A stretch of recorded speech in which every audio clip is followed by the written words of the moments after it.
Hello everyone, this is Kevin, your entrepreneur, and let's talk a little bit more about the Uber Waymo lawsuit because it just keeps getting more and more interesting. And people are a little confused because they're trying to look at the primary stuff and they're trying to decide, well, what's a win for Uber and what's not a win for Uber. And basically, guys, I want it to be made very, very clear. There's no win for Uber in this. Honestly, they're boned either way. Let me tell you why. I mean, first, and keep in mind, we haven't even gone to trial yet. But the courts has, first of all, ordered Andrew Levandowski to not work on these driverless cars anymore. That was probably a given, and granted, I think Uber saw it coming. So they had him step aside. And I would actually be surprised if he was still with the company in a little while. And they have told Uber that, the judge that is, has told Uber that they can continue making the cars so long as they turn over the stolen documents.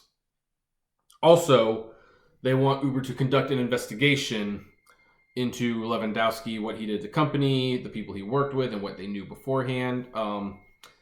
It's a mess. Now, this seems like, okay, Uber's actually getting away a little bit. They can keep developing the cars.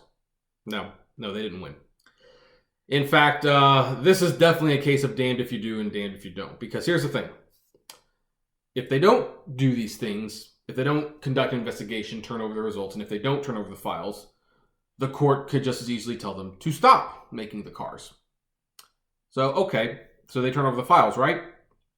Well, here's the thing. They turn over the files, it means that they were lying about having them in the first, or not having them in the first place. See where I'm getting with this? The judge has set up an elaborate trap.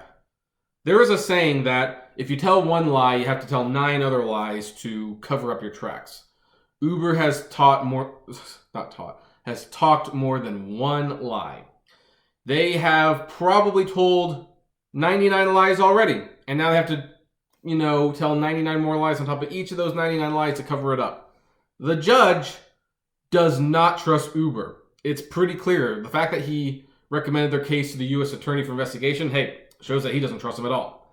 So, even though, of course, I can't prove this is what he's doing, I think the terms that he has set up is basically an elaborate entrapment. And Uber knows this. So, it's going to be interesting to see what lie Uber wants to get caught in. Do they admit that they had the files and were lying the whole time? Or do they just continue to deny the whole thing and lose the ability to make their driverless cars until the case comes to a close? Now, if I were Uber, personally speaking, of course, because I'm not Uber, and I had to choose between the lesser of two evils, I would continue to deny that the files even existed. Claiming ignorance, it doesn't always work, but if you know you're guilty, it's usually the best course of action.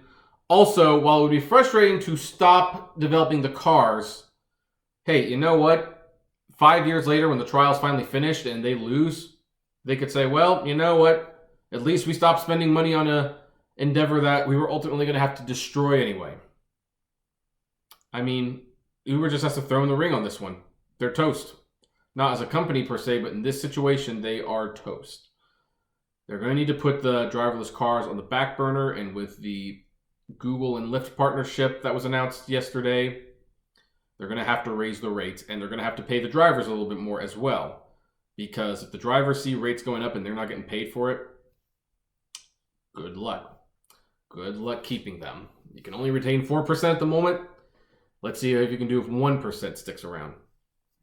It's, yeah, this is making me happy. I'm enjoying watching this whole thing unfold. I don't know about you guys. It's just, But anyway, what do you guys think? Do you think the judge is setting Uber up for entrapment, or do you think Uber has a way out of this, and do you think them doing one thing or the other will get them out of a pickle? I would love to know. Comment below, like, favorite, share, subscribe. If you enjoy the videos, please consider becoming a Patreon. And as always, flame responsibly. Have a good one.